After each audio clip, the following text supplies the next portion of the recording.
اب یہ ایک سوال پیدا ہوتا ہے کہ رزق تو متعین ہے، وہ متعین کہاں ہے؟ لوح محفوظ میں اللہ نے کہا کہ کتاب مبین میں کلیئر رجسٹر میں ہر چیز ہم نے لکھ دی ہے۔ اللہ کہتے ہیں کہ کوئی بھی مخلوق اس دنیا پر نہیں چلتی، لیکن یہ کہ اس کا رزق اللہ نے لکھا ہوا ہے۔ کہاں؟ کتاب مبین کلیئر رجسٹر میں۔ وہ کیا ہے؟ لوح محفوظ میں۔ لوح محفوظ کیا ہے؟ میکرو لیول کی تقدیر ہے۔ مائکرو اور میکرو کو سمجھ لیں۔ میکرو لیول کی تقدیر یعنی اللہ کا کامل علم۔ لوح محفوظ کیا؟ اللہ کا کامل علم ہے۔ اللہ نے پین کو بنایا سب سے پہلے، اور پین نے کہا کہ اللہ نے کہا لکھ دو۔ پین نے کہا کیا لکھوں میرے رب؟ اللہ نے کہا جو کچھ ہونے والا ہے A to Z، جب سے بگننگ ہے، بگننگ ٹل اینڈ لکھ دو۔ پین نے اللہ کے نالج کے بیسس پہ لکھ دیا۔ لوح محفوظ جو کہ کتاب مبین ہے یا ام الکتاب ہے یا اسے بہت سے اس کے نام ہے، تو وہاں پر یہ بھی لکھا ہوا ہے کہ اس بندے کی مائکرو تقدیر جسے ہم کہتے ہیں، جو پہلے آسمان کے لیول پہ فرشتے بیٹھے ہیں وہ لکھتے ہیں۔ اللہ کے نبی صلی اللہ علیہ وسلم نے ان کو لکھتے سنا، کہا کہ جب میں جا رہا تھا معراج پہ تو مجھے پینز کی آوازیں آ رہی تھی، وہ لکھ رہے ہیں، وہ ہر وقت بیزی ہیں۔ ان کو انسٹرکشن 7ویں آسمان سے آتی ہیں، یہ لکھ دو، اب یہ لکھ دو۔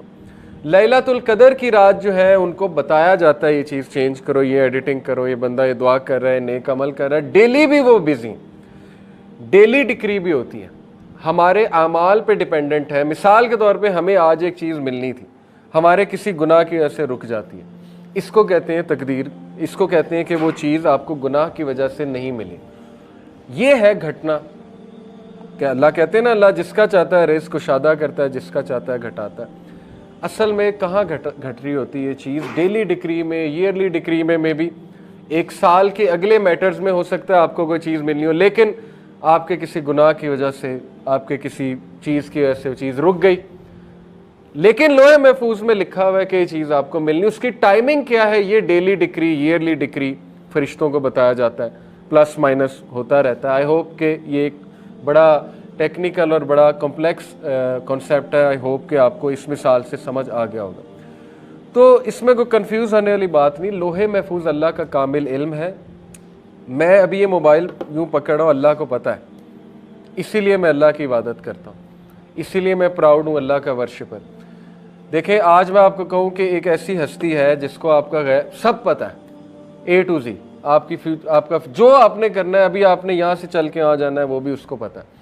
آپ کہیں گے کون ہے؟ آپ تو بیعت کر لیں گے جا کے، آپ کہیں گے میں تو ملاؤ اس سے، کون ہے؟ یہی اللہ ہے، اللہ کے علاوہ کوئی نہیں ہے۔ غیب کا علم اللہ کے علاوہ کسی کو نہیں ہے، خزانوں کا علم اللہ کے علاوہ کسی کو۔ میری فیٹ اللہ کو پتہ ہے اور میں اس پہ پراؤڈ ہوں۔ اس میں کوئی چیلنج کرنے کی ضرورت نہیں ہے کہ یہ کیا، یعنی اللہ کو پتہ ہے نا۔ کوئی کچھ لوگ کہتے ہیں جی کہ اچھا اللہ کو پتہ ہے کہ آپ جہنمی ہیں یا فلانا جہنمی، تو پھر میرا کیا قصور؟ نہیں، ایسے ہم نے نہیں کرنا۔ اللہ کو پتہ ہے یہ اللہ کا علم ہے، اور وہ ہمارا رب ہے، اور اسی لیے وہ رب ہے، اسی لیے اللہ سبحانہ و تعالیٰ اومنی پوٹنٹ ہے، اسی لیے وہ سب سے زیادہ پاورفل ہے، العزیز ہے، الحکیم ہے، وہ خدا ہے، وہ رب ہے، وہ گاڈ ہے، اللہ ہے وہ اللہ، اور اللہ جیسا کوئی نہیں ہو سکتا۔ اس لیے بی پراؤڈ کہ آپ اس رب کی عبادت کرتے ہیں جس کو سب پتہ ہے۔ اس لیے ہم اس سے رہنمائی طلب کرتے ہیں کہ اللہ آپ کو پتہ ہے میں نے کل کیا کرنا ہے، مجھے نہیں پتہ، لہٰذا میرا کل بھی اچھا کر دیں۔ صحابہ ایسی دعائیں کیا کرتے تھے۔ حضرت عمر کہتے تھے کہ اے اللہ اگر آپ نے مجھے ریچڈ لکھا ہے، بدقسمت لکھا ہے، تو مجھے خوش قسمتوں میں شامل کر لیں، مجھے بلیسڈ بنا دیں۔ یہ دعا کتنی پسند آئی ہوگی اللہ کو۔ اس میں اکنالجمنٹ بھی ہے کہ اللہ میں تیرے کامل علم کی اکنالجمنٹ کر رہا ہوں کہ تجھے سب پتہ ہے، لیکن ریکویسٹ بھی کر رہے ہیں۔ اللہ کو یہ دعا کتنی پسند ہے، اور چینج ہوتی ہے، دعا سے چیزیں چینج ہوتی ہیں، لیکن اللہ کے علم میں ہے کہ یہ دعا بھی کرے گا اور چینج بھی ہوگی۔ اسی لیے توفیق بھی اس سے مانگنی چاہیے۔ یہ اس لیول کے کانسیپٹس ہیں کہ اگر ہماری نوجوان نسل اس کو سمجھ لیں تو اللہ سے وہ تعلق بنے گا کہ آپ سوچ بھی نہیں سکتے۔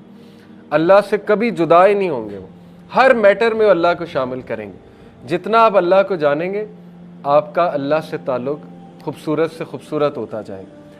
تو ہم توفیق بھی اللہ سے مانگتے ہیں کہ اللہ یہ بھی آپ کو پتہ ہے کہ توفیق مجھے کتنی ہوگی، اس لیے مجھے زیادہ توفیق دے دیں، میں دعا کروں، مجھے ہاتھ اٹھانے کی توفیق دے دیں۔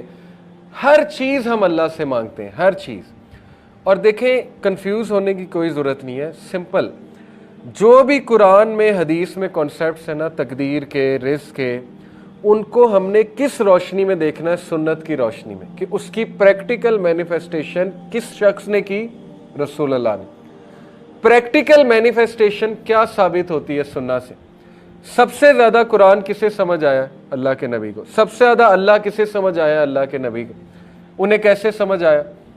انہیں بھی پتا تھا رزق پری ڈیسٹنڈ ہے، پتا تھی یہ بات، انہیں بالکل پتا تھی، لیکن ان کا عمل کیا بتاتا ہے؟ ہجرت جب کی، ہر طریقہ اپنایا کہ نہیں اپنایا؟ راستہ ریسرچ کیا کون سا اچھا ہے؟ بالکل ریسرچ کی۔ بیک اپ پہ حضرت علی کو بیڈ پہ سلایا، بالکل سلایا، وہ طریقہ بھی اختیار کیا۔ راستے میں جو کھانے پینے کا بندوبست تھا وہ بھی کیا، بالکل کیا۔ ساری ریسرچ کی، بالکل کی۔ غزوہ خندق کی مثال لیں، بہت سی مثالیں ہیں، میں چند ایک دے رہا ہوں۔ اسباب اختیار کیے، بالکل کیے۔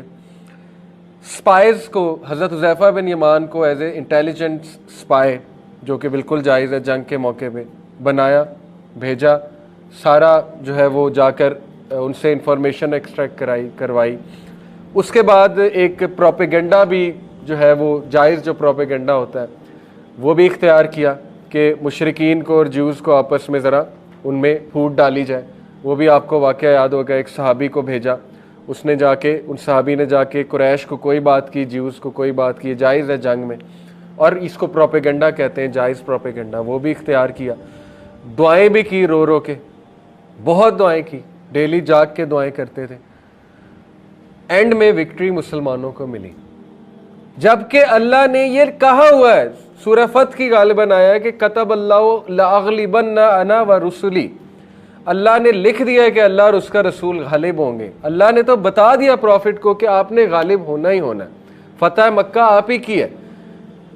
لیکن بغیر ایفرٹ کے اگر اللہ نے کسی کو کچھ دینا ہوتا تو محمد رسول اللہ کو دیتے صلی اللہ علیہ وسلم، کیونکہ سب سے پیارے وہ ہیں اللہ کو۔ لیکن ان کی 23 سالہ ایفرٹس آپ کے سامنے، فتح مکہ کے لیے پروسیس پورا تھا، اور وہ پروسیس سے گزارنا وہی ہے۔ اللہ کہتے ہیں نا کہ صحابہ کو کیوں اس پروسیس سے گزارا؟ تاکہ ہم ان کو پاک کر دیں، تاکہ ہم چھانٹی کر دیں ان میں سے کون جو ہے وہ منافق ہے اور کون جو ہے وہ نیک ہے، جو پروفٹ صلی اللہ علیہ وسلم کے فالوورز تھے۔ یہ اللہ کے طریقے ہیں۔ بہرحال سننا سے کلیئر کنسیپٹ آ جاتا ہے ہمارے پاس کہ ایفرٹ، سٹرگل ہمارے نبی نے جب کی، تو ہم کون ہوتے ہیں کہنے والے کہ نہیں ہم ایفرٹ نہیں کریں گے، ہم سٹرگل نہیں کریں گے۔